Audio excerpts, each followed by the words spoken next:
Kung ayaw ng pickles, skip Fail. na. Fail lang tayo mga bibig.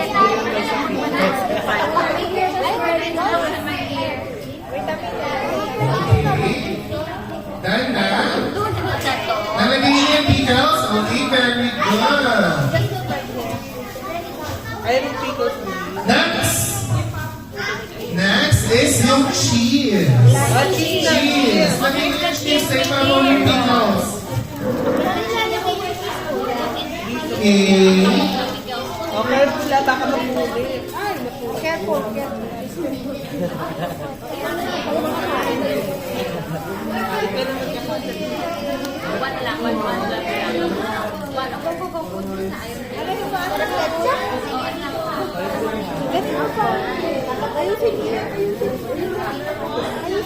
Okay? So, wag mo na ilalagay yung patty, okay? I-distribute mo na ni Ate Andrea.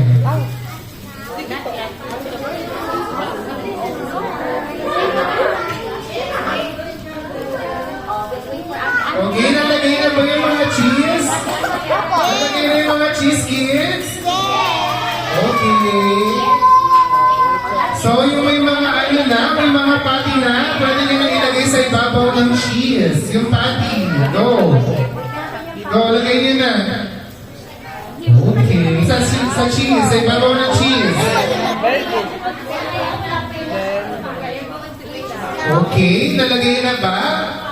And then, ilagay na natin yung bottom part ng bag. Bottom part ng bag.